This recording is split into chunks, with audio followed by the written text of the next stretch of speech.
Bienvenidos al tercer programa del ciclo de conferencias virtuales organizado por el Ministerio de Educación en relación con la ley universitaria. En esta oportunidad les acompañaremos Sandra Cabezas, abogada de la Dirección de Coordinación Universitaria, y quien habla, Sofía Prudencio Gamio, asesora del Ministerio. Estamos muy contentos de estar aquí y que nos puedan acompañar a través de esta transmisión. Asimismo, les queremos invitar a que formulen sus consultas por medio del chat. El tema que vamos a tratar en esta oportunidad está referido al régimen de los docentes, estudiantes y graduados de las universidades. Y para poder iniciar, creemos muy importante hacer una especie de recordatorio de lo que hemos visto en las sesiones pasadas y vamos a iniciar por eso con la siguiente presentación. En esta presentación lo que vamos a poder advertir con mayor claridad es el reconocimiento que hace la ley universitaria sobre el rol rector del Ministerio de Educación en relación con la calidad de la educación superior universitaria. Para esto puede ser sencillo utilizar el siguiente ejemplo. ¿Qué sucede si queremos llevar a nuestros sobrinos o a nuestros hijos al dentista? O si tenemos a nuestro padre enfermo y deseamos que sea atendido por un médico, o si tenemos alguna situación que tratar a nivel judicial y queremos los servicios de un abogado. Lo que debemos esperar es que estos profesionales estén en las condiciones de brindarnos el mejor servicio posible, y eso solo se podrá lograr si contamos con universidades que puedan brindar la educación de calidad que todos esperamos. Por esta razón es que ya hace algunos años el máximo intérprete de la Constitución, que es el Tribunal Constitucional, determinó que era sumamente importante y necesario que existiera un órgano que pudiera velar y salvaguardar la calidad de la educación universitaria. La ley universitaria introduce a este órgano, que es la Superintendencia Nacional de Educación Superior Universitaria, la SUNEDU, y que está adscrita al Ministerio de Educación. Si queremos ir un poquito más atrás en relación con el marco normativo, veremos que es la propia Constitución, en sus artículos 16 y 18, la que da cuenta de la necesidad de proteger la calidad de la educación universitaria, con el objetivo de que quienes egresen de las universidades puedan contribuir al desarrollo del país. Esta normatividad que inicia con la Constitución se extiende a través de la Ley Orgánica del Poder Ejecutivo, la Ley Orgánica del Ministerio de Educación y la Ley General de Educación, en las cuales ya se reconocía el rol rector del Ministerio para formular, dirigir, conducir la política de educación, recreación y deporte a nivel nacional. Entonces, todo este marco normativo, además de la interpretación del Tribunal Constitucional, sirve de base para que la nueva ley universitaria reconozca el rol rector del Ministerio de Educación como con el objetivo de que defina, dirija y articule la política de aseguramiento de la calidad de la educación superior universitaria, pueda formular normas y supervisar su cumplimiento, garantizando el derecho a que todos podamos tener una educación de calidad. Ahora, una preocupación muy grande que surgió en los últimos tiempos, e inclusive durante el debate de la ley universitaria, era qué sucede con la autonomía de las universidades. Se cuestionó mucho que la existencia de la SUNEDU pueda ser un obstáculo para que las universidades puedan conducirse como lo han venido haciendo. Y lo cierto es que la ley universitaria establece un perfecto equilibrio entre ambos ámbitos. Por un lado, la rectoría para proteger la calidad universitaria y por otro lado, el derecho que tienen los promotores de las universidades y el Estado mismo de poder brindar carreras universitarias al mercado. Entonces, esto se grafica de la siguiente manera, según podemos ver en la diapositiva. La rectoría la ejerce el Minedu como garante de la educación universitaria. La ley universitaria reconoce esta rectoría en su artículo 1, pero también reconoce la autonomía de las universidades. Pero hay que tener en cuenta que esta autonomía no es lo mismo que la autarquía, y por eso la ley universitaria también establece que las universidades ejercen su autonomía de conformidad con lo establecido en la Constitución, la presente ley y demás normativa aplicable. Entonces, como podemos apreciar, lo que sucede en este caso es que se encuentra una perfecta convivencia entre la rectoría que se le ha concedido al Ministerio de Educación y la autonomía que ostentan las universidades, sean estas públicas o privadas. Esa trilogía, digamos, busca, como ya hemos comentado hace un minuto, que podamos nosotros tener la confianza de que contrataremos con profesionales de calidad en el futuro, que nuestros hijos podrán también hacerse de un buen trabajo que les permita sobresalir y avanzar, y esto a la vez generar riqueza no solo para las familias, sino también para el Estado en su conjunto. Era necesaria que la rectoría de esta institución denominada SUNEDU, del Ministerio, y que exista este órgano llamado SUNEDU para poder llevar a cabo este objetivo. Ahora, pasando al tema que corresponde que sea tratado en la sesión de hoy, ustedes pueden apreciar que son 3 los puntos que vamos a abordar: el tema de los estudiantes, el tema de los docentes y el de los graduados. Entonces, para comenzar con esta parte, yo le cedo la posta a Sandra Cabezas. Buenas tardes. Vamos a empezar viendo el tema de los estudiantes, que está dentro de la ley universitaria en el capítulo 9. Y dentro de sus pantallas ustedes van a poder ir siguiéndome en relación a los temas que vamos a tratar de precisar, porque es importante que podamos ver dentro de la ley que los estudiantes tienen una participación muy importante dentro de la comunidad universitaria, y los estudiantes de pregrado, como lo define la norma, son estudiantes que tienen la condición de haber concluido el tema de la educación secundaria, que han aprobado un proceso de admisión a la universidad, quiere decir que por mérito están ingresando dentro de este claustro universitario, y que han alcanzado una vacante y se encuentran matriculados dentro de ella. Estas condiciones, que son las mismas condiciones que tenía la ley anterior, permiten de alguna manera entender qué es lo que de alguna forma se entiende por estudiante dentro de una universidad.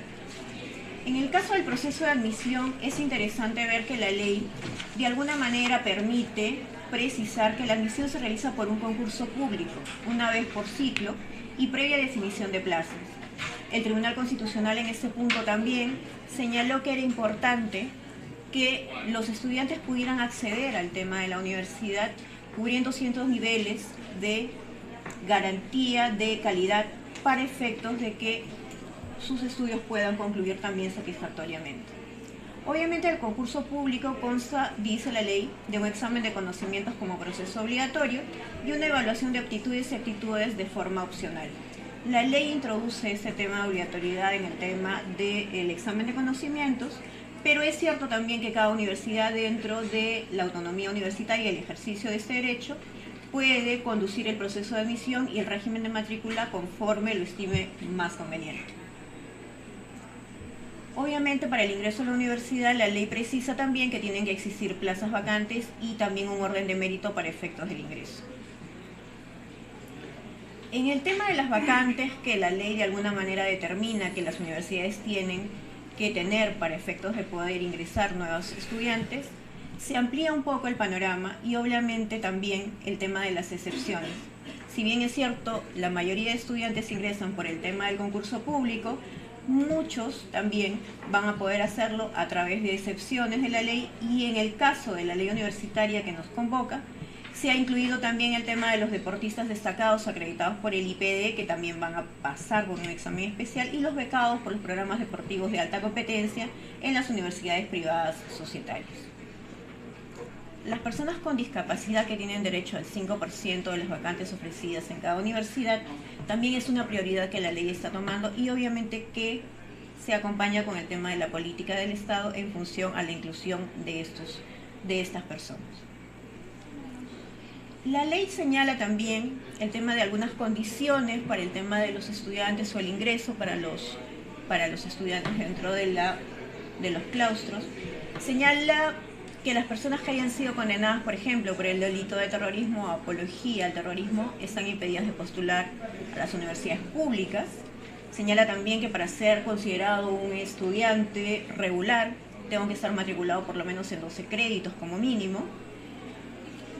Y la enseñanza de las universidades se precisa que es gratuita, la cual está garantizada para la primera carrera, quiere decir para la primera carrera que ellos siguen en el pregrado.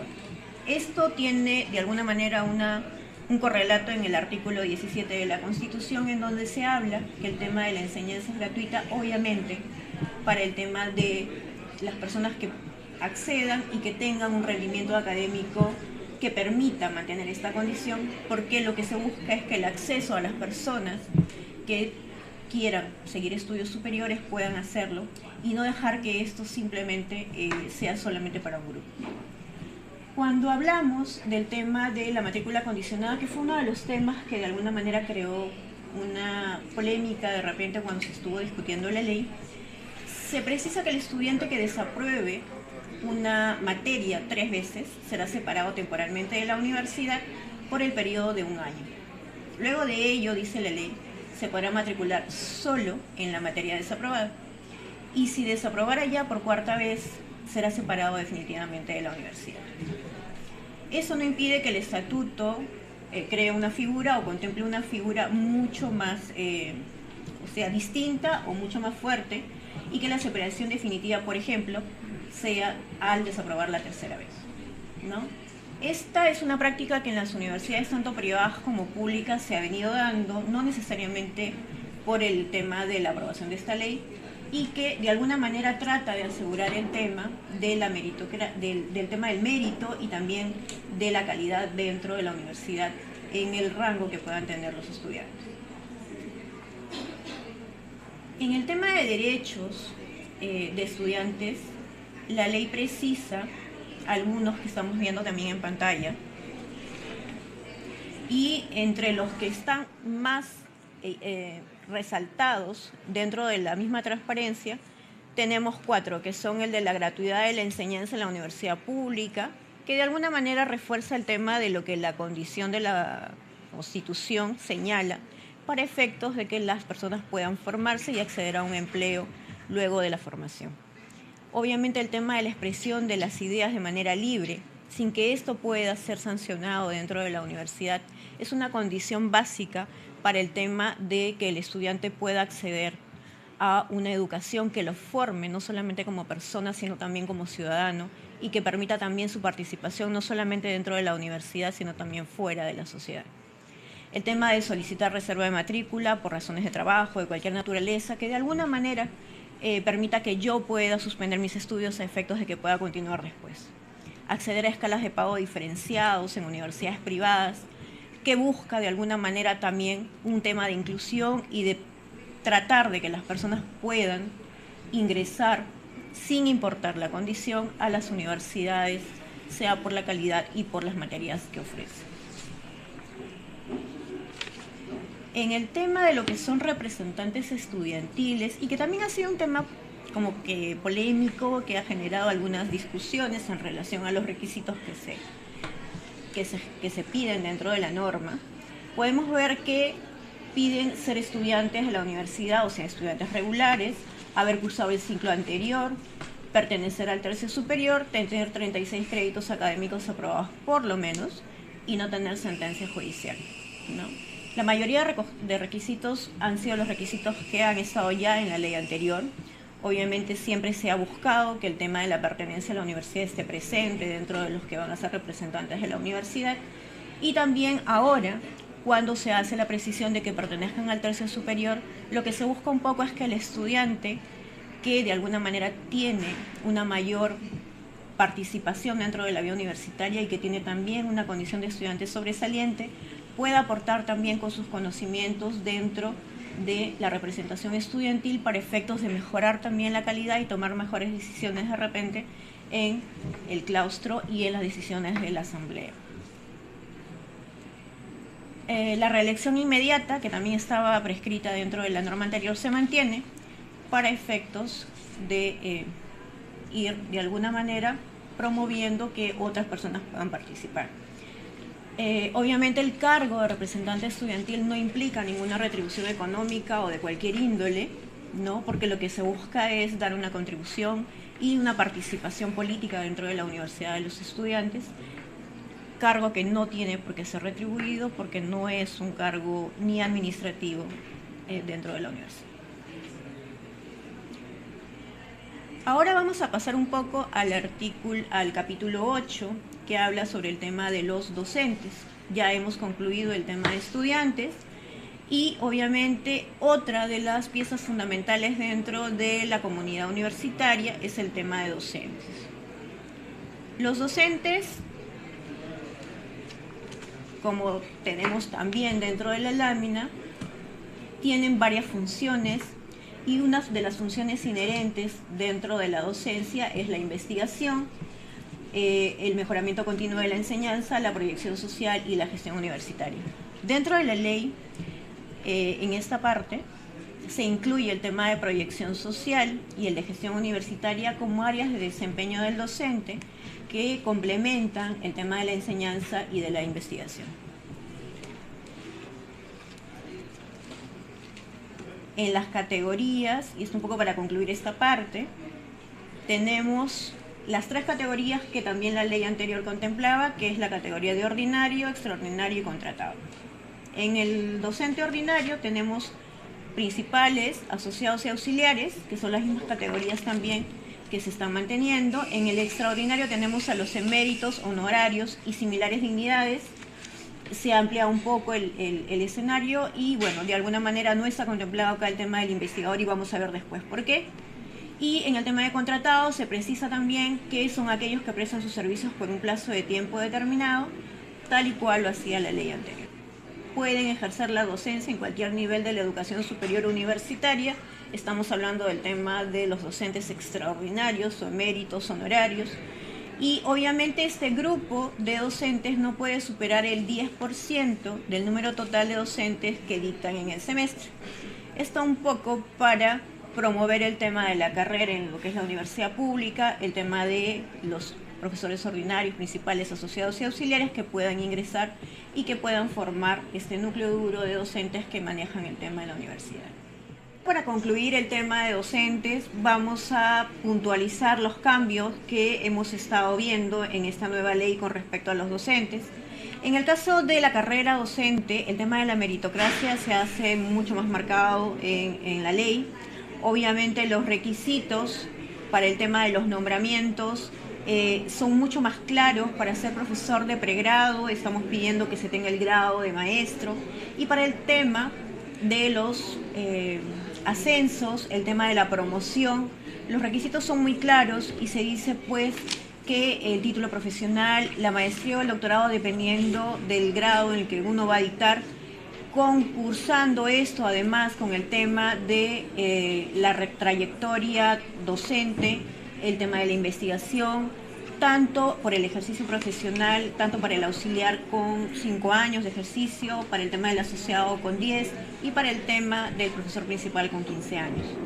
El tema de la carrera docente se plantea como abierta porque si yo, por ejemplo, he sido docente en una universidad X, para efectos de postular, si es que ya concluí mi participación dentro de esta universidad primera, puedo postular, por ejemplo, al tema de ser un profesor asociado en la universidad B, si es que cumplo con los requisitos que para efectos de ingresar al tema de un profesor principal ordinario los contemplo, ¿no? El tema de esa apertura es importante también porque se cuentan los años de experiencia tanto en una universidad como en otra, y obviamente tampoco se cierra el tema para aquellos profesores que puedan querer postular, no necesariamente desde el tema de profesor auxiliar.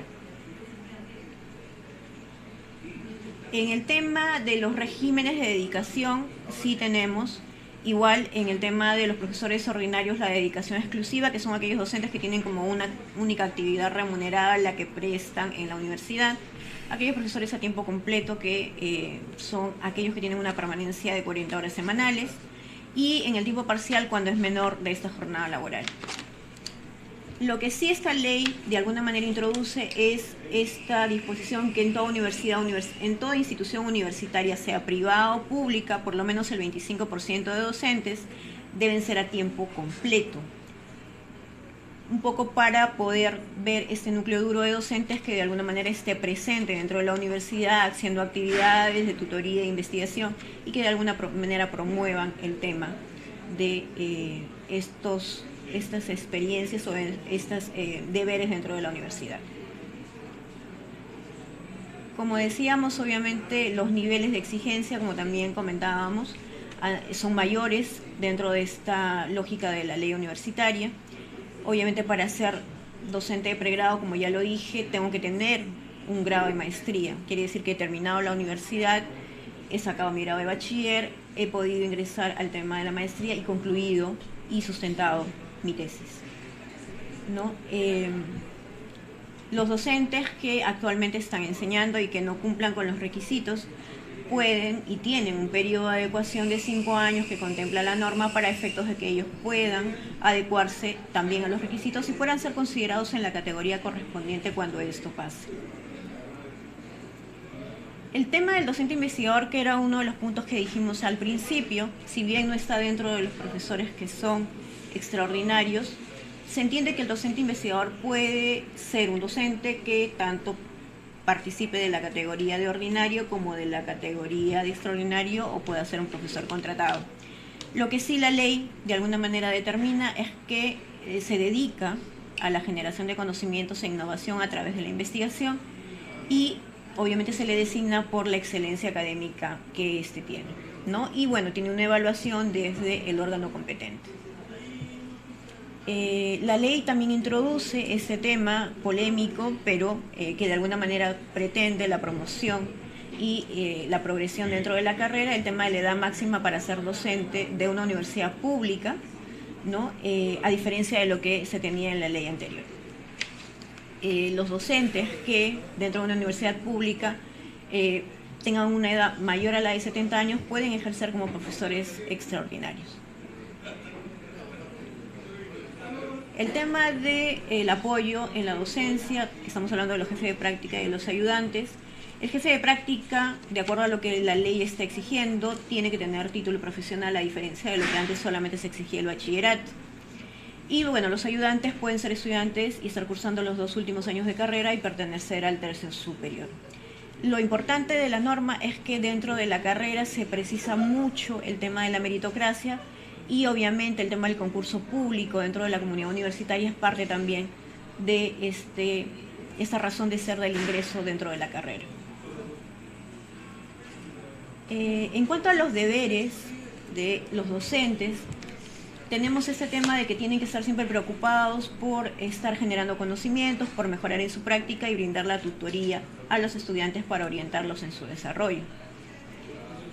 En el tema de los derechos, esta norma contempla el tema del ejercicio de la libertad de cátedra como un derecho del docente, por lo mismo que es una de las grandes conquistas que se tuvieron en las últimas reformas en los temas universitarios.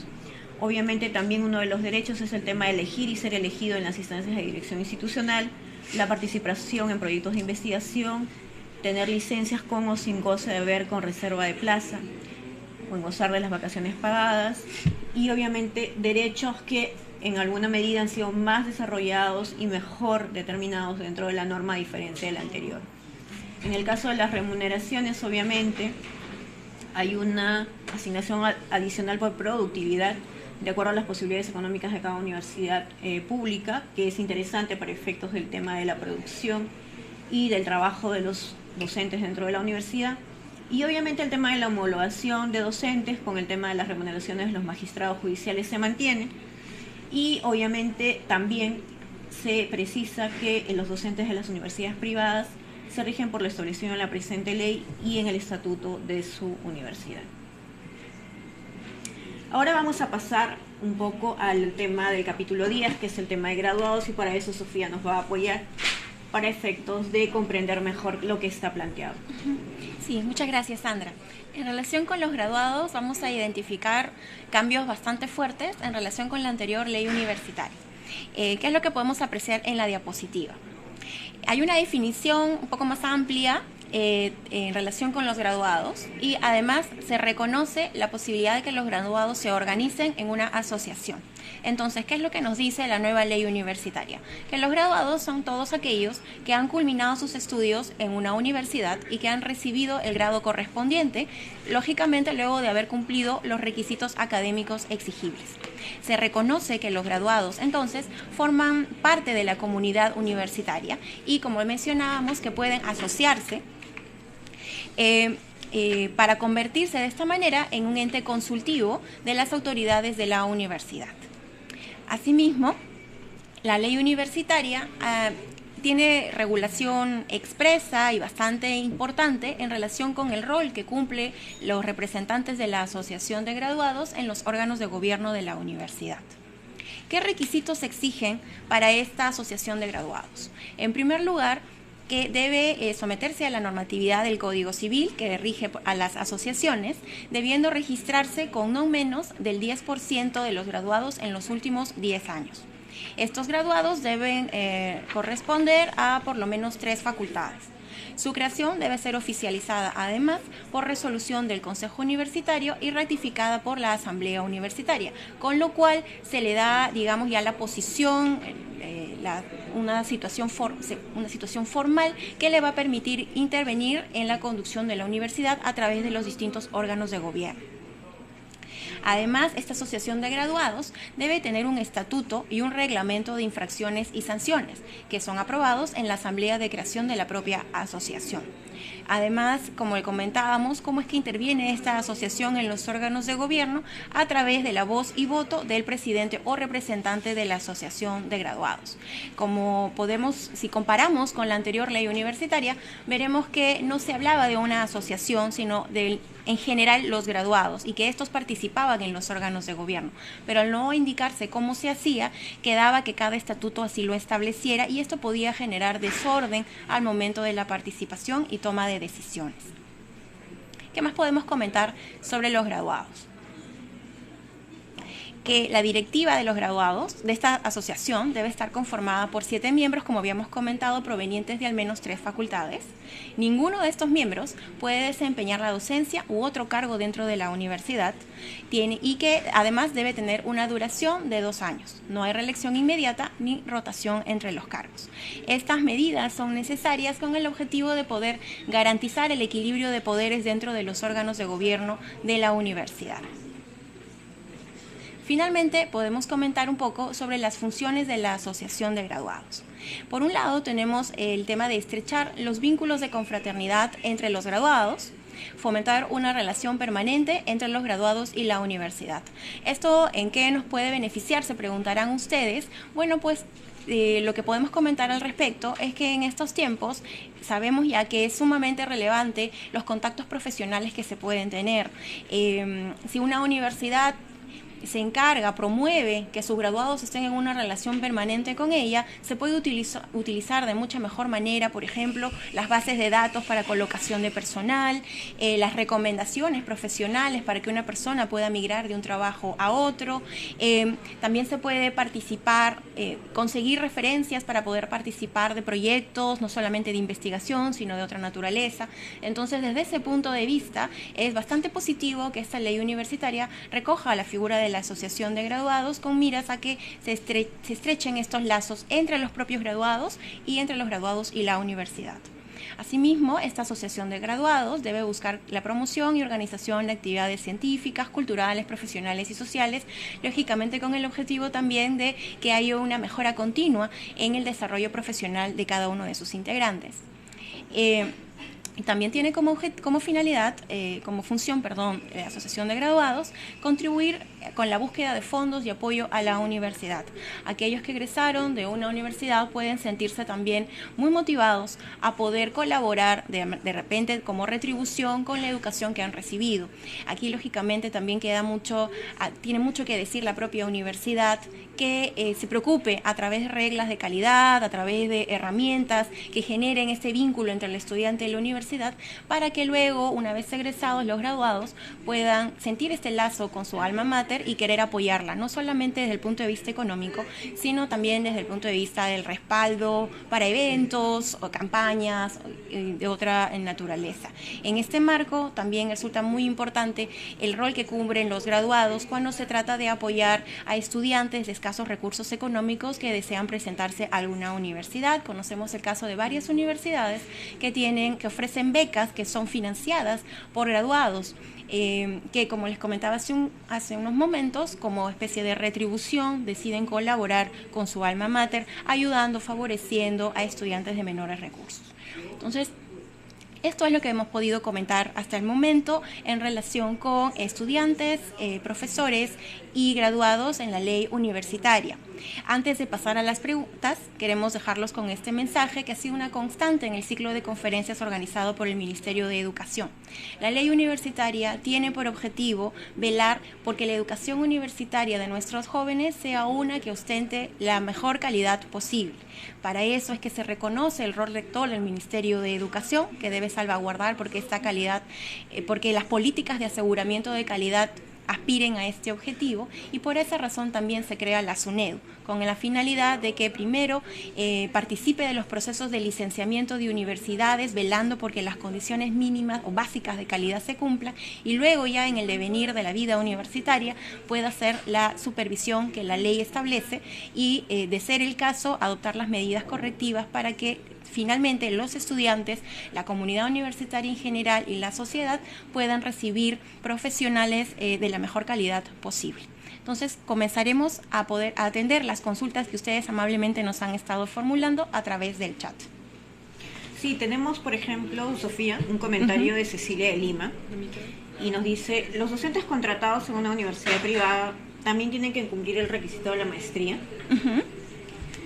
Obviamente, cuando hablamos de que los requisitos que pone la ley para poder enseñar en pregrado, no se hace distinción, se dice que para enseñar un docente en una universidad dentro de un curso de pregrado tiene que tener como mínimo el grado de maestro, ¿no? Y obviamente esa situación, tanto para la categoría de ordinario, contratado o extraordinario incluso, tiene que ser conjugado con estos requisitos que se piden dentro del artículo 82. Sí, también tenemos el siguiente comentario que está vinculado con el tema de las remuneraciones. Lo que se nos consulta es si se mantendrán las remuneraciones como estaban o si mejorarán como parte de la reforma, y específicamente se nos solicita comentarios sobre los beneficios vinculados a los jueces de primera instancia. Como comentó Sandra durante la presentación, la ley universitaria reconoce el derecho de homologación de las remuneraciones de los docentes a los de la carrera judicial. Desde ese punto de vista, esa norma tiene que ser cumplida y se tiene que velar porque las remuneraciones de los docentes puedan sujetarse a este tipo de categoría. Eso lo podemos apreciar en el artículo 96 de la ley. Ahora, lógicamente hay que diferenciar las remuneraciones del sector privado que se rigen conforme a la normativa aplicable. También es un dato muy importante el hecho de que la ley universitaria establezca que se pueden pagar asignaciones por productividad. Entonces, ¿qué es lo que se requerirá en este caso? Que los estatutos de las universidades consideren esta posibilidad y establezcan el procedimiento correspondiente. Tenemos también... Solamente me gustaría, Sandra, comentar que esto también es una novedad en relación con los docentes investigadores.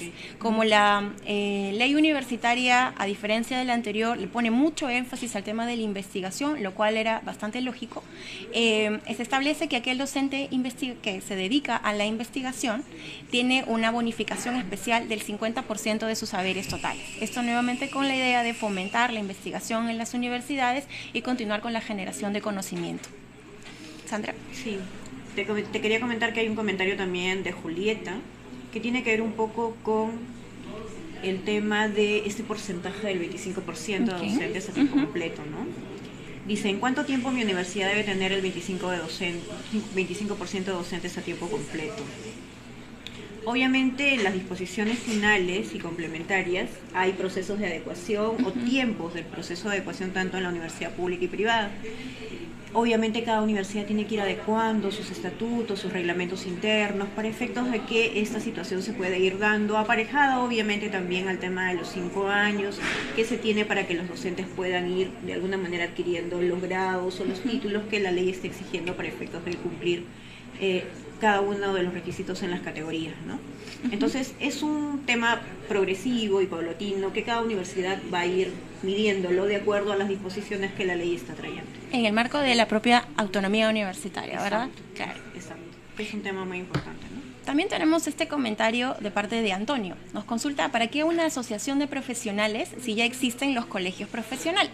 Entonces, tu pregunta es muy importante para poder establecer una diferenciación. Lo que regula la ley universitaria es la asociación de graduados, no asociación de profesionales, sino por su naturaleza de egresados de una determinada universidad. Entonces, por ejemplo, en el caso de, digamos, una universidad muy reconocida, la Universidad de San Marcos, los graduados de la Universidad de San Marcos podrían tener su asociación de graduados que luego pueda votar como parte de la toma de decisiones de sus órganos de gobierno, de acuerdo con lo que establece la nueva ley universitaria.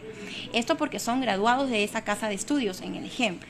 Pero es muy distinta la figura de los colegios profesionales que conglomeran a los profesionales que constituyen un gremio, como puede ser el Colegio de Abogados de Lima, como puede ser el Colegio de Ingenieros del Perú. Entonces son organizaciones completamente diferentes que tienen finalidades distintas, además. Entonces eso no se debe confundir. La ley universitaria no regula a los colegios profesionales, cada colegio tiene su propia regulación y su propio objetivo.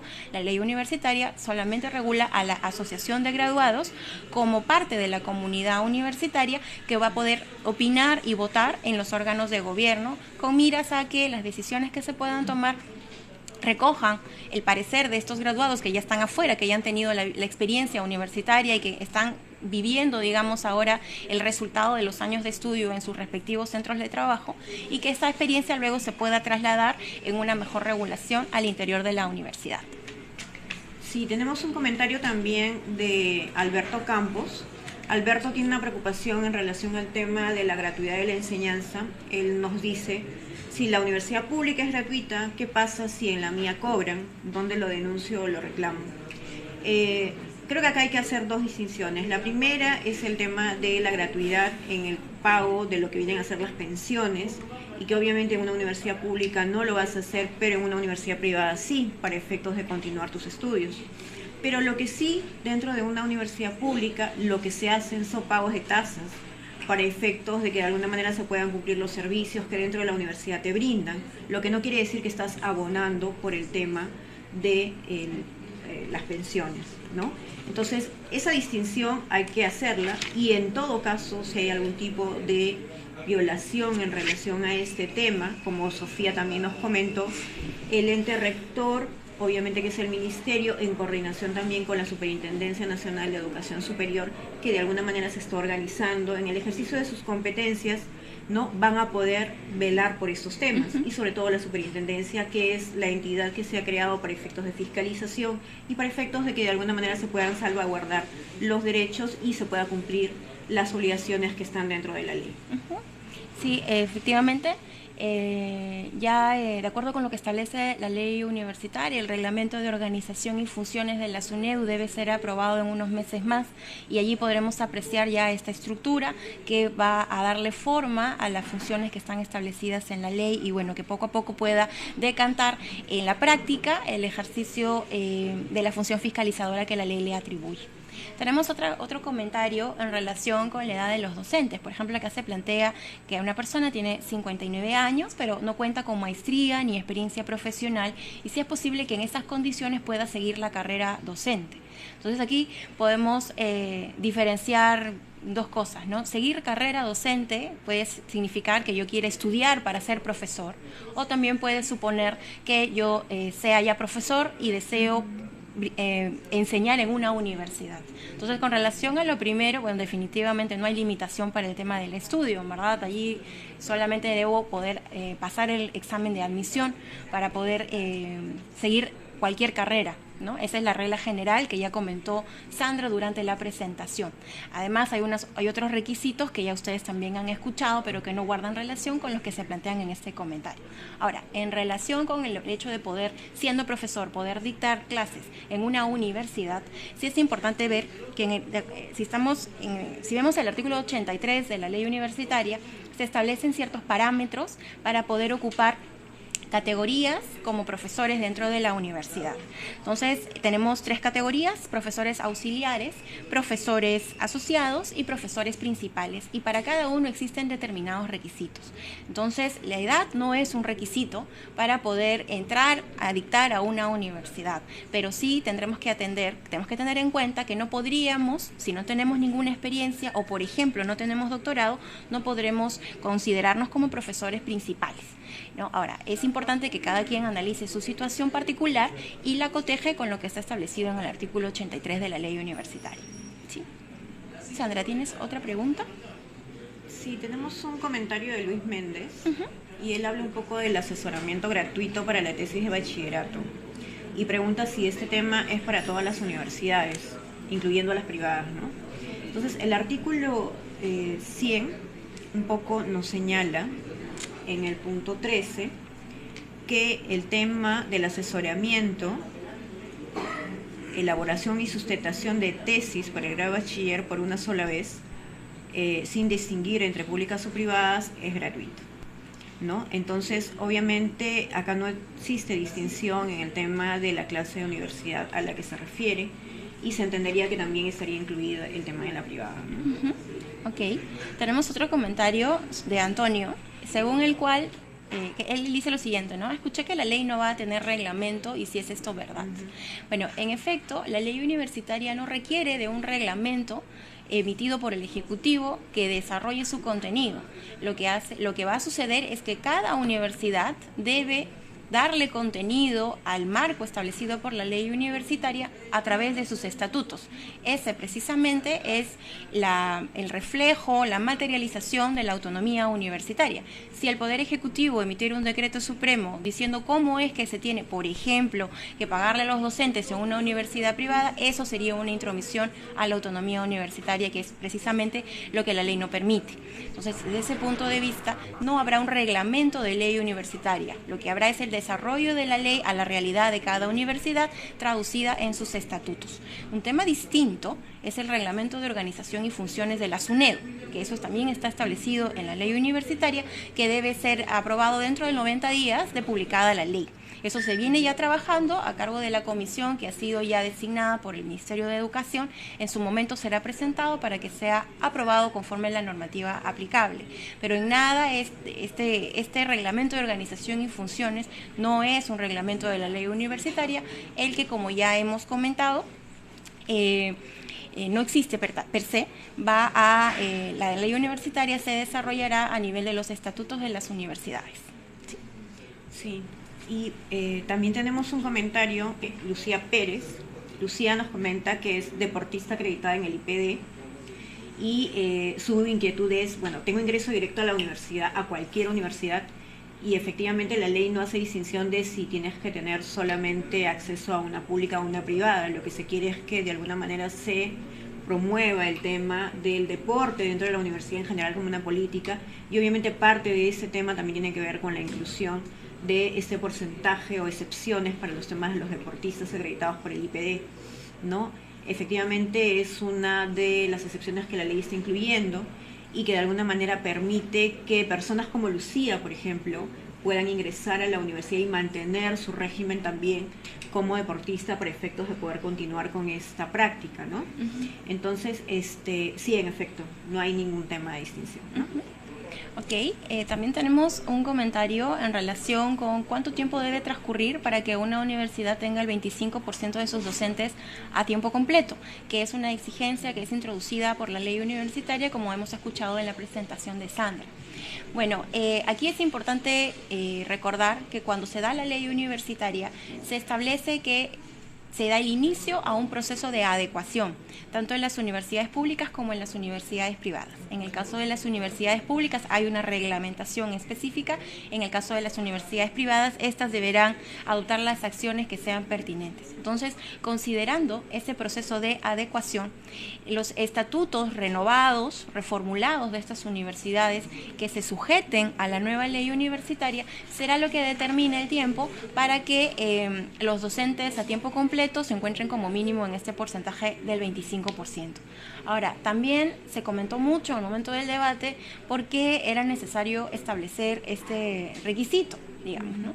Pero, y aquí nuevamente lo que habría que recordar es cuál es el objetivo de la ley, ¿no? De garantizar en la medida de lo posible la calidad de la educación que se brinda a los usuarios del servicio, que no solamente, por ejemplo, en el caso de las públicas por no pagar, pueden estar expuestos a recibir educación de baja calidad. Entonces, esto de alguna manera se puede garantizar contando con determinado número de profesores que estén vinculados a tiempo completo con la universidad, enseñando las 40 horas que establece la ley. Entonces, esto permite que también haya una estabilidad en el staff de profesores que brindan el servicio educativo hacia los educandos. Sí, perfectamente. Ahora, Polán Ferro también nos escribe y nos dice: tengo 3 años de ejercicio en la docencia y tengo solo 4 años de ejercicio profesional. ¿Cómo me afecta de los 5 años de ejercicio profesional? ¿Debo dejar la universidad y esperar cumplir los 5 años? Como Sofía también nos comentó dentro de la exposición y lo que hemos venido conversando, hay un plazo de adecuación para que las universidades puedan ir de alguna manera adecuándose a los temas propios de la ley, y en la misma medida también hay un plazo para que los docentes de las universidades, tanto públicas como privadas, se puedan adecuar a los requisitos que la ley está contemplando. La tercera disposición complementaria transitoria señala claramente que los docentes que no cumplan con los requisitos a la entrada de la vigencia de la presente ley tienen hasta 5 años para adecuarse a esto. Entonces, habría un margen por el cual tú puedes adecuar este tema y de alguna manera tratar de permanecer en la universidad para efectos de que puedas regularizar esta situación. Tenemos un comentario de Sergio en relación a si la ley universitaria también afecta en los procesos de admisión. Como comentó Sandra durante la presentación, hay unos parámetros que se establecen para el proceso de admisión. Son parámetros generales. Los podemos encontrar en el artículo 98 de la ley universitaria. Como comentó Sandra, decíamos, debe realizar un concurso público previa definición de plazas y máximo una vez por ciclo, y la prueba principalmente, o sea, mejor dicho, de manera obligatoria debe ser de conocimientos, y de manera opcional puede incluir evaluación de aptitudes y actitudes. Entonces, estos son los parámetros generales que ofrece la ley universitaria. El detalle, las características del examen, la forma como se da el examen, si de manera virtual, de manera presencial, en una sede, en varias sedes, en qué fechas, en general, todo ese tipo de detalle será desarrollado por cada universidad en el marco de la autonomía universitaria. Hasta allí no entra, digamos, la regulación de la ley, pero sí estos parámetros básicos que se han considerado pertinentes para poder asegurar que, digamos, haya un nivel adecuado del estudiante al momento de ingresar a la universidad, que le permita asimilar toda la educación de nivel superior esperada. Tenemos un comentario también de Edgar, y Edgar nos señala que él ha realizado su maestría oficial a distancia y un poco la inquietud que tiene es si se puede desempeñar como docente universitario. Cuando la ley habla de los requisitos, y es un poco lo que decíamos, para el ejercicio de la docencia en el artículo 82, te señala que es obligatorio poseer el grado de maestro para la formación en el nivel de pregrado. No señala el tema de la presencial o que tiene que ser a distancia o un porcentaje en algún campo. Esto, de alguna manera, no tiene una restricción. Obviamente podría entender que la maestría oficial a distancia también puede ser considerada. Lo que hay que tener en cuenta es el tema de la promoción en la carrera docente, porque en el artículo 83, cuando hablamos ya del tema de cómo ir ascendiendo, si es que hablamos de una universidad pública, para ser profesor auxiliar, obviamente también recalca el tema de maestro y los 5 años en el ejercicio, pero cuando vas ascendiendo para el tema del profesor asociado y al principal, en el principal sí se requiere, por ejemplo, el grado de doctor en el mismo, que debe ser obtenido con estudios presenciales. Esa es la única precisión que se habla dentro de la norma para efectos de estudios de grados como la maestría o el doctorado. Gracias, Sandra. Mira, por aquí tenemos un comentario de César que nos consulta sobre los docentes nombrados que nunca han realizado ejercicio profesional, y la pregunta va en el sentido de si continuarían en la universidad. Bueno, aquí hay que hacer, creo, dos comentarios, ¿no? Uno, con relación a el ejercicio de la docencia es ejercicio profesional. Entonces, si se manifiesta que una persona es docente nombrado, es porque ha venido trabajando como profesor en la universidad, esto es ejerciendo su profesión. Entonces, por ese lado, este señor sí tendría, digamos, propiamente sí ha ejercido la profesión. Ahora, sentido de que de repente no sea suficiente para una promoción o para la categoría en la que él se encuentra, es importante recordar lo que establece la tercera disposición complementaria final de la ley universitaria, en el sentido de que los docentes cuentan con 5 años para poder reunir los requisitos que la ley exige y poder adecuarse, ¿no? Si transcurrido este plazo ya no ha sido posible que el docente alcance o cumpla los requisitos que están establecidos en la ley según las categorías establecidas, o se van a quedar en la categoría en la que están, o tal vez sea necesario ya que se retiren de la universidad. Pero digamos, no debemos olvidar que existe este plazo de 5 años y como se comentó también en alguna otra de las sesiones, sería muy importante que las universidades también fomenten, apoyen a sus docentes con algunas facilidades, con algunos programas quizás que les permitan acceder de la mejor manera posible a estas condiciones que les permitan mantenerse dentro del escalafón universitario. Sí. También tenemos un comentario desde Puno y agradecemos también el tema de que a nivel nacional puedan preocuparse por este tema que es tan importante para todos. Y nos comentan, por ejemplo, sobre cuáles son los requisitos que deben cumplir las universidades consideradas piloto para la ley. Dentro de la ley no hacemos una distinción o no se hace una distinción entre lo que son universidades piloto o universidades institucionalizadas o en general categorías diferentes a las universidades públicas, privadas o extranjeras. Lo que sí hay un programa dentro de las disposiciones complementarias que hablan sobre el fortalecimiento institucional para la calidad de la universidad pública. Y eso tiene que ver un poco con lo que comentaba Sofía por el tema del nivel y el tema de la calidad educativa que se trata de priorizar y de garantizar con este tema de la ley universitaria y la rectoría del ministerio. Obviamente, respetando la autonomía universitaria, se ha programado un plazo de 180 días para que las universidades nacionales que se señalan a continuación, y hay una lista de 12 universidades con las cuales se va a iniciar este tema, puedan aprobar un programa de fortalecimiento que de alguna manera desde una visión de revisión interna y de la propia universidad con una autoevaluación puedan de alguna manera servir como instrumento para que se puedan asignar mayores recursos presupuestales y dentro de esto mejorar el tema de la calidad de la universidad pública. Obviamente ese programa de fortalecimiento no está solamente diseñado para 12 universidades, sino que es un programa que va a ser de alguna manera progresivo y que de alguna manera también se va a dar para todas las universidades públicas que tenemos, ¿no? Sí, hace un momento comentamos acerca de los docentes que están nombrados y aparentemente hay un detalle adicional, ¿no? Se trataría del caso de aquellos docentes que han sido nombrados luego de egresar sin haber ejercido formalmente su profesión.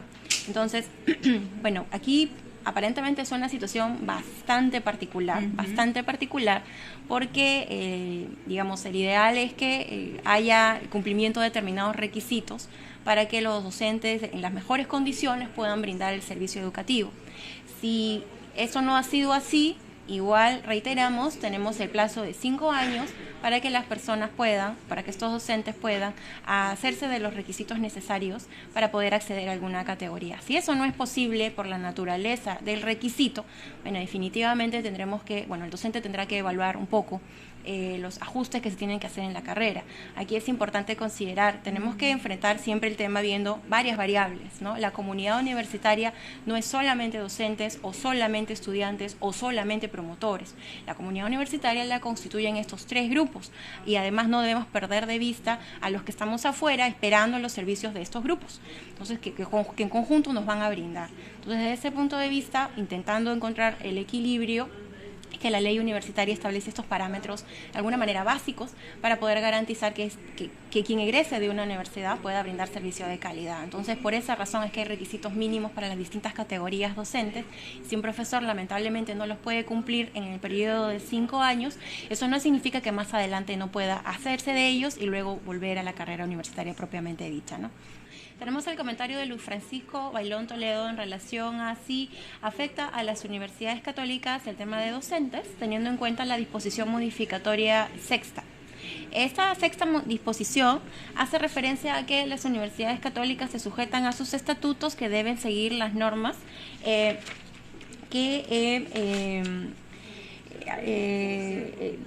conforme a lo establecido en la ley y en el acuerdo entre la Santa Sede y la República del Perú, ¿cierto? Esto es lo que establece la sexta disposición, pero no hace ninguna referencia a que tengan una naturaleza particular las universidades católicas, solamente habla sobre la sujeción de sus estatutos a un marco normativo muy especial.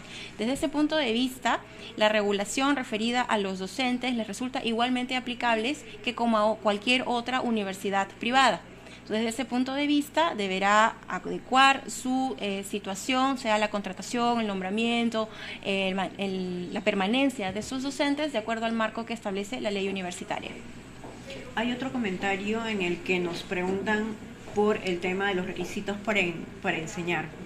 Y nos dicen que ella es una profesora que tiene maestría en docencia universitaria y actualmente está estudiando doctorado en psicología. Trabaja como docente en una universidad y en esa universidad le está indicando que es necesario tener maestría en la carrera, quiere decir en psicología. Ella pregunta si debe hacer otra maestría en psicología para efectos de poder continuar. La ley en el artículo 82, como lo hemos venido diciendo, lo que señala es que para ejercer la docencia se requiere el grado de maestro para la formación de pregrado.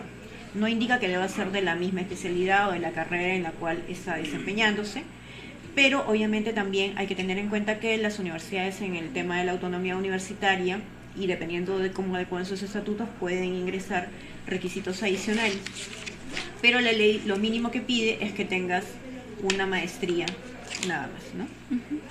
Tenemos también, Sandra, el comentario de Rosa relativo al tema de tesis para la obtención del bachiller y opción del curso de actualización. Nos consulta hasta cuándo sería permitido, ya que hay estudiantes y egresados de la universidad desarrollando dichos procesos antes de la aprobación de la ley. Aquí hay que hacer un comentario en relación con lo que establece la 13ª disposición complementaria transitoria de la ley universitaria. Esta disposición establece una excepción, un tratamiento excepcional a aquellos estudiantes que a la entrada en vigencia de la ley, es decir, el 10 de julio de este año, se encuentren matriculados en la universidad. Entonces, si un estudiante, una persona está matriculada en la universidad y ya está viendo de culminar la carrera, no se le va a aplicar la exigencia, por ejemplo, del trabajo de investigación para poder optar por el bachillerato. Sin embargo, si la persona ya no está matriculada en la universidad, no está protegida por esta excepción y deberá sujetarse a los requisitos que establezca ya la normativa, que establece la normativa para poder optar por los grados académicos. Aquí hay un punto importante, es que si la universidad está acreditada, puede considerar, por ejemplo, para el caso del título, otros mecanismos, además de la sustentación o el examen de suficiencia profesional, ¿no? Entonces depende mucho de la universidad, de cuánto quiera fomentar este tipo de mecanismos adicionales, que pueda luego participar de un proceso de acreditación, de modo tal que pueda ofrecer a sus alumnos o egresados este tipo de alternativas para optar por los distintos grados. Pero aquí la pregunta, lo que debemos tener completamente claro es que la condición para que no se nos aplique los requisitos para optar por los distintos grados es que nos encontremos matriculados como estudiantes al momento de la dación de la ley. Como es una regla que marca una excepción, de acuerdo con lo que establece el marco jurídico, se le debe aplicar de manera restrictiva. Por esa razón hay que ser muy cuidadoso al momento de ver si el supuesto es aplicable o no. También tenemos un comentario de Antonio, y Antonio nos pregunta si se pueden homologar estudios online hechos en el extranjero. Aquí, revisando un poco la ley, hay que tener en cuenta que la Superintendencia Nacional de Educación Universitaria, que ha sido creada en el capítulo 2 de la ley universitaria, en el artículo 15 establece que una de sus funciones va a ser establecer los criterios técnicos para la convalidación y o revalidación de estudios, grados y títulos obtenidos en otros países. Este ente que se ha creado es el que de alguna manera va a determinar estos criterios para el tema de las homologaciones. Sí, Sandra, mira, estoy también encontrando otros comentarios bastante interesantes. Sí, bastante similares, bastante parecidos. había un tema sobre que muchas docentes tienen maestrías en el extranjero, pero que no se apresuraron a hacer la homologación. Ahora sí lo requieren, están las normas que ya ha dispuesto el cierre de la ANR, entonces consultan quién brindaría este servicio, ¿no? Entonces, a quien corresponde efectivamente brindar este servicio es a la SUNEDU, que establecerá los criterios técnicos para la convalidación o revalidación de los estudios, grados y títulos obtenidos en otros países.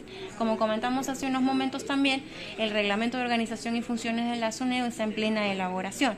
Existe un plazo de 90 días a partir de la dación de la ley para que se publique este reglamento de organización y funciones, y ahí podremos ya tomar un conocimiento más cercano de qué órganos son los que específicamente se encargarán de esta función y a partir de otros documentos de gestión de la SUNEDU, cuál es el procedimiento que tiene que seguir. Pero lo cierto es que no se debe perjudicar el servicio que se le brinda a la ciudadanía, cosa de la cual está encargándose de velar el Ministerio de Educación.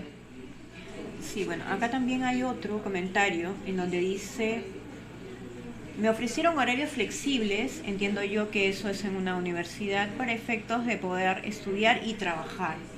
Y ahora resulta que son horarios fijos, ¿no? Obviamente hay derechos que se tienen como consumidor. El tema educativo también está incluido dentro de esos temas de protección. Y obviamente si tú tienes una oferta que la universidad te coloca y en función a esos horarios es que tú te matriculas y obviamente accedes a una vacante dentro de la universidad, estos no pueden ser cambiados o contemplados de manera diferente porque está afectando tus derechos, ¿no? Obviamente la SUNEDU también, y hoy comentando un poco las funciones que va a tener, va a poder supervisar la prestación del servicio educativo y de la calidad y obviamente coordinar con los entes competentes para efectos de ver esos derechos que, en resumen, el tema de Indecopi obviamente hace muchos años viene de alguna manera protegiendo. Si tienen problemas en ese sentido por efectos de cambios o algunos horarios que no son respetados a efectos de que puedan continuar, sería conveniente que puedan hacer sus denuncias también en las oficinas correspondientes del Indecopi.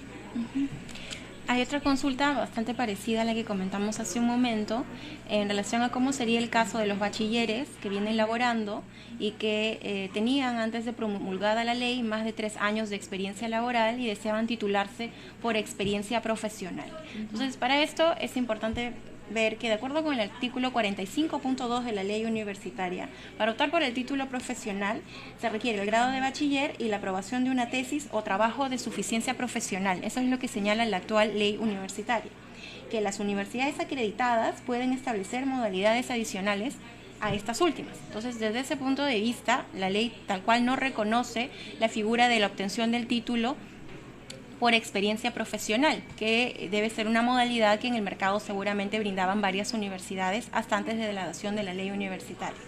Esta opción no está cerrada, ¿no? Definitivamente, sino que ya corresponderá que la universidad que decida tenerla como una forma de brindar un mejor servicio hacia sus egresados, acceda a los procedimientos de acreditación del Sistema Nacional de Certificación y Acreditación de Calidad, el CINEACE, ¿no? Este es la forma como la acreditación es el mecanismo a través del cual una universidad va a poder ofrecer, entre otras cosas, beneficios como este hacia el mercado. Esto con el objetivo de promover, como ya hemos comentado a lo largo de la presentación, y que el servicio que brinden las universidades tenga la mejor calidad posible.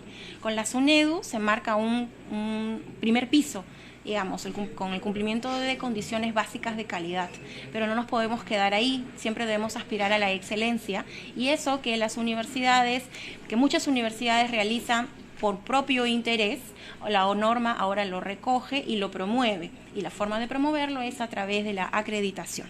Entonces, una universidad acreditada sí podría considerar a la experiencia profesional como un mecanismo para poder optar el título profesional. Pero si ese no es el caso, solamente se puede recurrir a los 2 requisitos que establece el 45.2, a el trabajo de suficiencia profesional o la tesis, según lo que establezcan los estatutos de la universidad. No debemos olvidar que según la 13ª disposición complementaria, no aplican estos requisitos para los estudiantes matriculados a la fecha de dación de la ley. Tenemos un comentario de Ana Ana nos dice, reciban mi cordial saludo, y pregunta cuál es la edad límite para trabajar en la universidad y qué pasa con los profesores que tienen edad avanzada y no están autorizados para seguir ejerciendo la docencia. Como habíamos explicado, Ana, la universidad pública tiene un límite de 70 años para que los profesores puedan ejercer la docencia y también cargos administrativos. Es lo que te dice el artículo 84 en el cuarto párrafo. En el tema de la universidad privada no señala esto mismo, pero lo que sí, obviamente, la universidad, como también hemos explicado, tiene 3 categorías de docentes, que son los docentes ordinarios, los docentes extraordinarios y los docentes contratados. La restricción viene para el tema de los docentes ordinarios en el tema de la edad, pero obviamente un docente, de acuerdo a las normas y los reglamentos de la universidad, puede ser contemplado como un docente extraordinario, sea emérito, honorario, pasado los 70 años, y esto le permite igual ingresar para poder tener el ejercicio de la docencia. Luego tenemos el siguiente comentario de Javier, referido al caso que las autoridades universitarias fueron elegidas antes de la vigencia de la ley universitaria. Lo que vamos encontrando ya, estimados cibernautas, son consultas vinculadas con temas varios relativos a la ley universitaria, muchos de los cuales están relacionados con las 2 sesiones anteriores de este ciclo de conferencias. Entonces, vamos a proceder también a comentar un poco al respecto. Como comentábamos, Javier nos plantea el caso de las autoridades universitarias que fueron elegidas antes de la vigencia de la nueva ley y consulta si la elección de nuevas autoridades se puede llevar a cabo en el plazo de 3 o más años antes de que concluya el periodo de mandato. Entonces, al respecto, lo que se puede comentar es que hay que atenernos a lo establecido en la primera disposición complementaria transitoria, que establece el proceso de adecuación de las universidades a la nueva ley universitaria. De acuerdo con este procedimiento, es necesario que se adecúen los instrumentos de gestión de las universidades y la elección de las autoridades, por lo que no es necesario esperar a que concluyan los mandatos de las anteriores autoridades. De esta primera disposición complementaria establece los plazos para que en el caso, por ejemplo, de las universidades públicas, se conforme el comité electoral que elija a la comisión estatutaria y la cual a su vez elaborará los estatutos, temporalmente regirá la universidad con miras a que ya se elija de forma definitiva a las nuevas autoridades. El objetivo es que esto se desarrolle de la manera más pronta posible para garantizar la estabilidad de la gestión de la universidad y que se brinde nuevamente, como decíamos, el mejor servicio posible a los estudiantes. Tenemos también un comentario de Juan Miguel que un poco preocupado nos señala que en la universidad en la que él está hay cursos que son muy difíciles y que son pocos los que pasan a la primera este curso y muchos van hasta por 4ª vez, ¿no? La ley dice que nos van a votar, dice Juan Miguel, y esto para él es desconocer la realidad de los estudiantes que trabajan, ¿no? Como comentábamos, Juan Miguel, el artículo 102 establece que la desaprobación de una misma materia por 3 veces da lugar a que un estudiante sea separado de la universidad temporalmente por 1 año.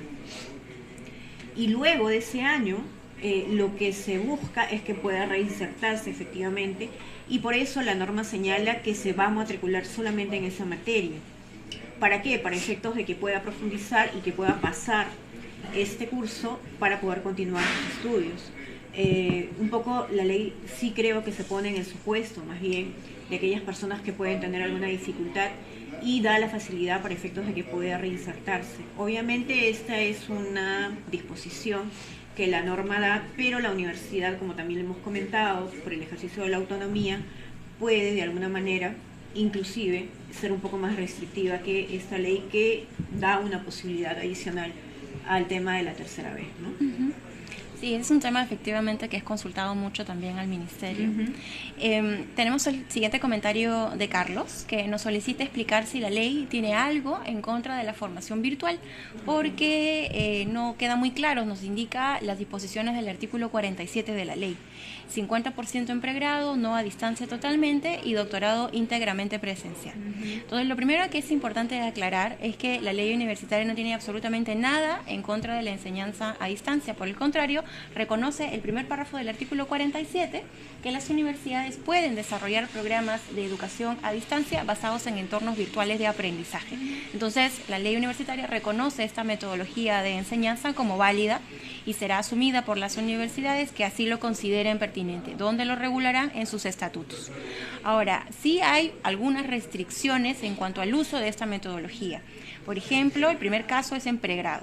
En pregrado, como se establece expresamente, solamente el 50% de la enseñanza se podría realizar de manera presencial. La diferencia, o sea, ese es lo máximo que se puede admitir desde el punto de como enseñanza virtual. Y esto entendemos con el objetivo de que haya la experiencia universitaria, de que los estudiantes puedan experimentar la vida universitaria al asistir a las aulas, al estar en contacto con los órganos de gobierno, entre otras tantas situaciones que se presentan cuando uno físicamente asiste a la universidad. Definitivamente no se podía desconocer la situación de aquellas personas que se encuentran quizás a grandes distancias de la universidad más cercana, y por esa razón se reconoce la educación virtual. Pero como decíamos, el caso de pregrado es particular y por eso no puede exceder de 50% la enseñanza virtual. En el caso del posgrado no hay un porcentaje, pero lo que sí establece la norma es que no puede ser exclusivamente virtual. Entonces podríamos llevar un curso de posgrado al 80% virtual y 20% presencial. El porcentaje exacto lo determinará la universidad en los estatutos. Pero nuevamente aquí la idea, como se advierte de la ley, es que los estudiantes accedan a experimentar la vida en comunidad universitaria, que también forma parte de la enseñanza que deben proveer las universidades. Anita Robles nos señala que ella ha leído la ley y que en el artículo 114 de esta norma señalan que las universidades en zona de pobreza pueden recibir fondos del Estado para hacer proyectos sociales. ¿Estos cuándo se va a aplicar? Obviamente la ley está vigente desde el 10 de julio. La implementación es progresiva. Hemos comentado también que hay un programa de fortalecimiento de las universidades públicas, y las universidades privadas, de la vigencia de la ley, tienen 90 días para adecuar también sus estatutos en lo que les corresponda de la ley universitaria. Y obviamente las universidades públicas también, por la primera disposición, están implementando progresivamente el tema de la conformación de asambleas estatutarias para poder rehacer sus estatutos y sus reglamentos para poder adecuarse a las disposiciones. Como la misma ley lo da en cada una de sus disposiciones, la aplicación es progresiva y la implementación obviamente también.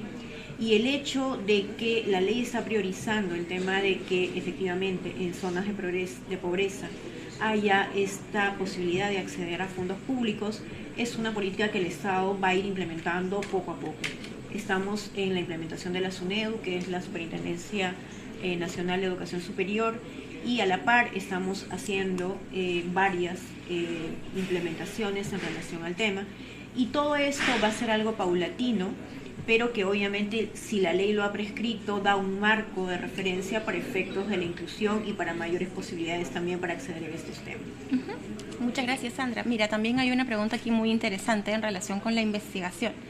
Se consulta si en todas las universidades debe haber docentes investigadores. Para esto es importante comenzar señalando que la ley universitaria establece como uno de los fines de la universidad realizar y promover la investigación científica, tecnológica y humanística, la creación intelectual y artística. Entonces, la propia ley reconoce que es una de las tareas que las universidades deben ejecutar, desarrollar la investigación. ¿Cómo es que se puede desarrollar la investigación?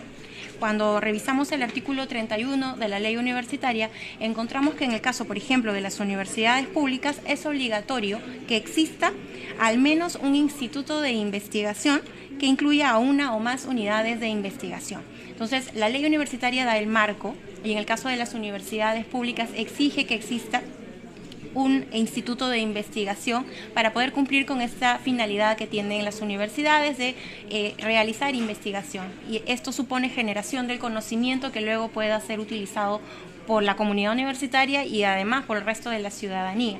No entra en detalle de cuántos docentes investigadores deben haber, eso lo determinará cada universidad según la intensidad que le quiera dar al trabajo de su instituto de investigación o de su área de investigación. Aquí cabe anotar que si cuando se lleven a cabo estos proyectos, los docentes abocados a la investigación tienen esta bonificación de 50% adicional que comentó Sandra durante la presentación. Entonces es un aliciente para que cada vez más docentes se puedan dedicar al tema de la investigación y generación de conocimiento. Sí, efectivamente. El tema de la promoción en la investigación es un tema fundamental dentro de la norma y las categorías de docentes, incluso comentábamos también en la exposición, para complementar un poco el tema de la investigación que hablábamos, el docente investigador ahora puede ser tanto un profesor ordinario como un extraordinario como un contratado. Y para un poco complementar esto, hay una pregunta en la cual nos señalan ¿cuál sería la diferencia entre docentes ordinarios y contratados académicamente hablando? Los docentes ordinarios, que estamos hablando de principales, asociados y auxiliares, son los docentes que prácticamente hacen la carrera docente en la universidad. Son docentes que progresivamente van siendo nombrados y dentro de la categoría auxiliar con 5 años de experiencia profesional y obviamente después van acumulando experiencia y van siendo promovidos de acuerdo a una evaluación que se hace por el término de la meritocracia en relación tanto a su trayectoria académica como de investigación y publicación. Dentro de esa lógica, el tema del profesor contratado, tal y como lo define la norma, son profesores que están de alguna manera accediendo a la universidad para efectos de enseñar, sea en cualquiera de los niveles, tanto de pregrado como de posgrado. Obviamente ellos no participan del tema de la carrera docente, pero obviamente si ellos quieren, podrían, teniendo las condiciones y las características que señala la norma, postular para poder ingresar dentro de la carrera docente. No, académicamente no hay ninguna diferencia y obviamente para enseñar en pregrado, así sea yo profesor contratado, tengo que tener el grado de maestro para enseñar y si quiero ser un jefe de práctica, bueno, voy a tener que tener el título profesional. Sí, son bastante interesantes los cambios que en materia docente trae la ley universitaria, pero como habíamos conversado hace un momento, con el objetivo de poder tener un equilibrio que permita que todas las variables involucradas en la calidad de la educación se junten para poder obtener los mejores resultados posibles. A continuación tenemos el comentario de Ana, que nos consulta qué sucede con las universidades particulares que no pasan los requisitos de ley, qué sucederá con los alumnos que estudian y culminan, cómo podrían graduarse. Aquí es muy importante que tengamos en consideración que la situación que actualmente viven las universidades ha venido desarrollándose durante un periodo de tiempo bastante largo. Entonces, la reforma no se va a realizar de la noche a la mañana. El primer paso es la adopción de la ley universitaria, pero viene todo un proceso de implementación de esta ley que tiene como hito la formalización, la estructuración y entrada en funciones de la superintendencia, de la SUNEDU. Entonces, la SUNEDU establecerá cuáles son las condiciones básicas para que toda universidad debe cumplir para entrar al mercado o para continuar funcionando.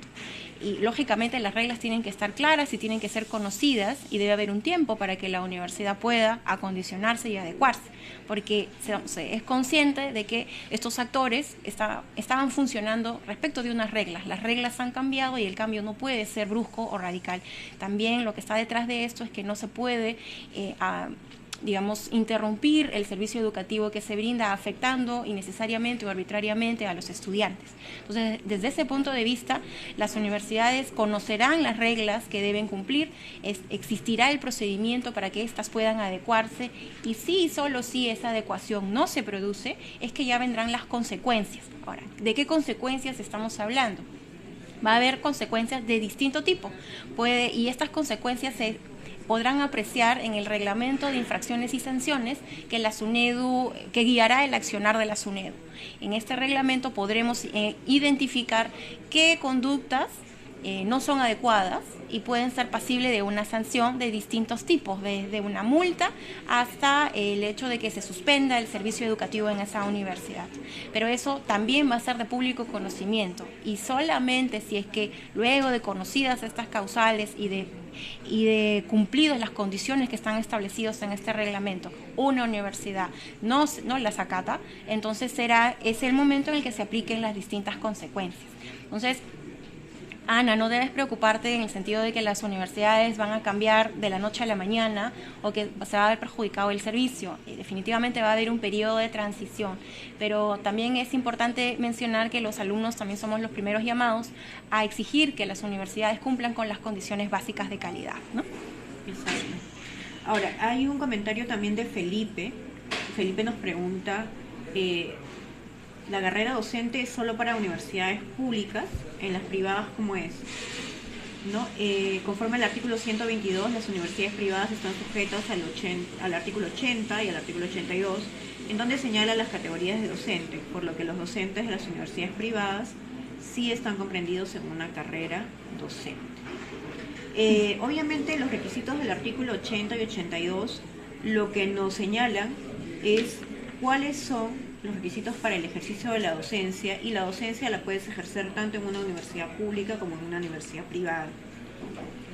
El tema del artículo 83 es el que habla propiamente del tema de la promoción y de la carrera docente.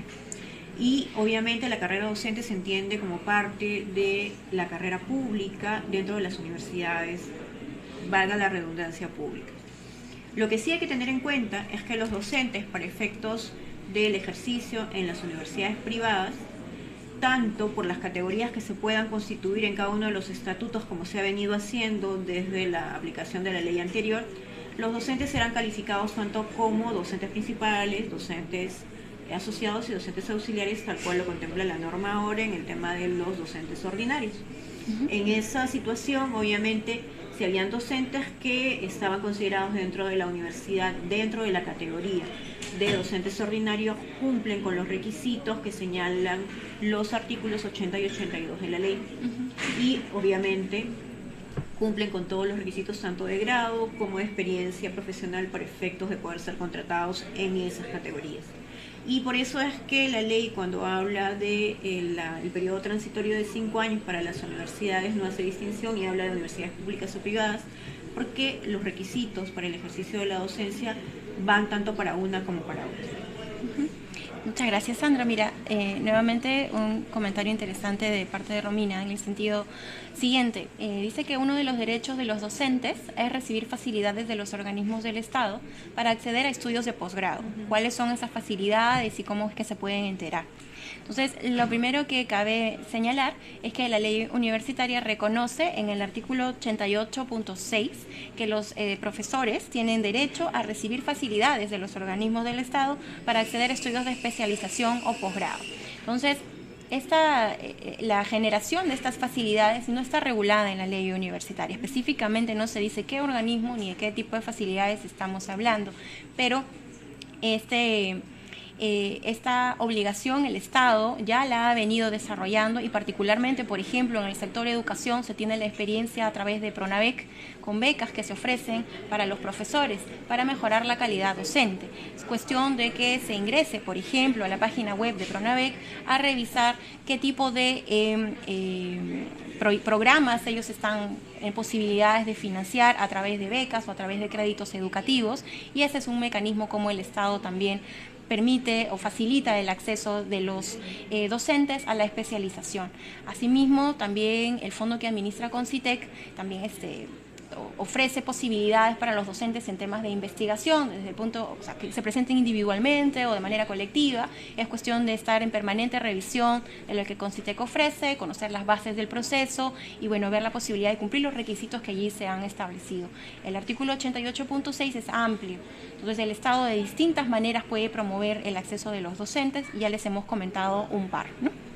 Sí, hay un comentario también de un joven universitario que nos señala que él ha sido representante estudiantil, pero que ahora en la ley se señala que debe pertenecer al tercio superior, ¿no? Él lo que señala es que él tiene la experiencia suficiente y que obviamente ya ha participado en estos temas dentro de la universidad y que siente que con la ley se está limitando su derecho de alguna manera, ¿no? El primer párrafo del artículo 103 sí efectivamente establece que deben pertenecer al tercio superior, por lo que ese requisito que marca la norma se encuadra dentro de los demás que tienen que ser cumplidos para efectos de ocupar el cargo que tú ya ocupaste de representante estudiantil, ¿no? Si bien es cierto, cuando hablábamos un poco de la lógica de la ley universitaria, la idea es mejorar el tema del acceso y de la calidad dentro de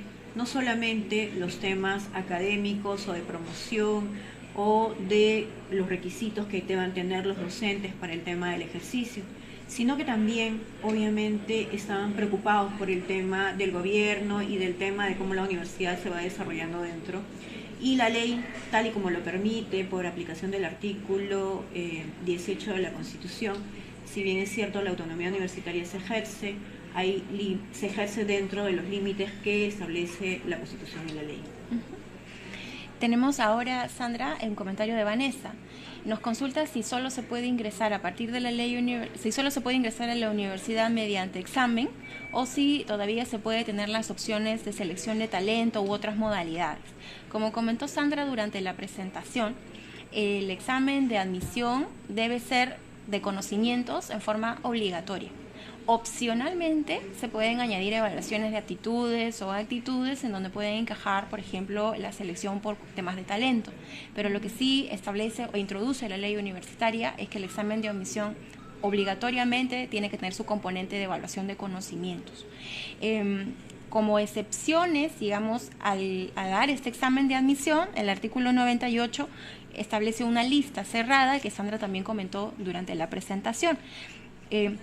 Quienes no se sujetaban al número de vacantes eran los titulados o graduados, quienes han aprobado por lo menos 4 periodos lectivos semestrales o 2 anuales o 72 créditos, los 2 primeros puestos de orden de mérito de las instituciones educativas de nivel secundario de cada región en todo el país, los deportistas destacados, que es una forma de selección de talento pero traducida hacia el deporte, acreditados como tales por el IPD, los becados por los programas deportivos de alta competencia y las personas con discapacidad quienes tienen derecho a una reserva del 5% de las vacantes ofrecidas en sus procedimientos de admisión.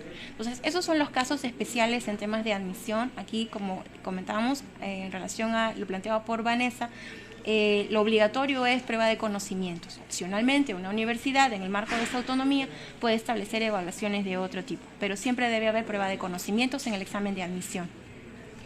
Sí, y bueno, para terminar esta ronda y pasar al resumen, tenemos un comentario de Teresa.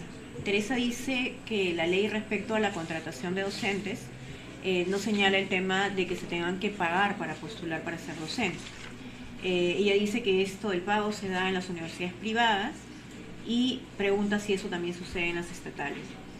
El tema de la carrera docente o de la meritocracia, que era lo que comentábamos dentro del artículo 83 de la ley, señala que el ingreso a la carrera se hace por concurso y que también obviamente el tema del ascenso o de la progresión dentro de la carrera obedece a un tema de meritocracia, ¿no? Entonces no estamos hablando de que de alguna manera se tenga que pagar para poder postular o para ser docente.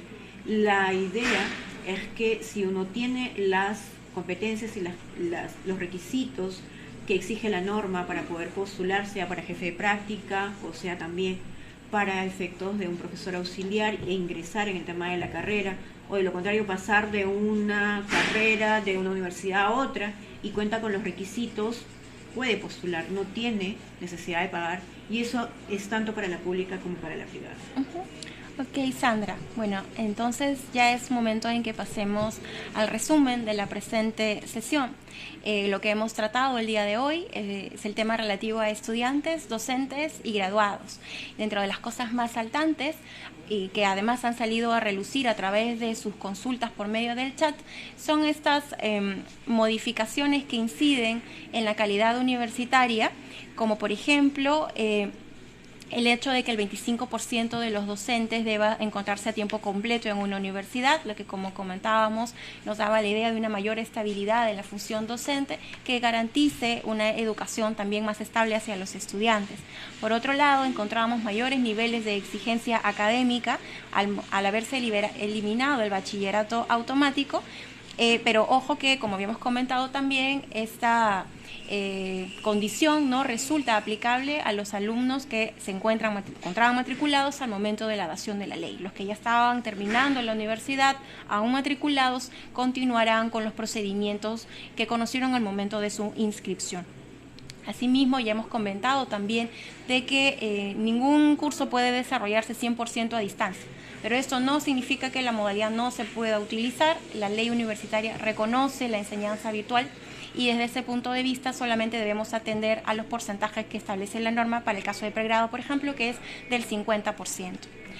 También comentamos a través de sus consultas sobre los beneficios para el estudiante, va a tener acceso al asesoramiento para efectos de las tesis, por ejemplo, su participación en los órganos de gobierno y además el caso de las asociaciones de graduados, que también ya tienen una presencia formalizada a través de un representante en asamblea universitaria y consejo universitario. Esto con el objetivo de que también su experiencia pueda formar parte del quehacer universitario. Entonces, dicho eso, nosotros queremos agradecerles mucho la atención que nos han brindado el día de hoy. Ha sido muy importante contar con sus comentarios.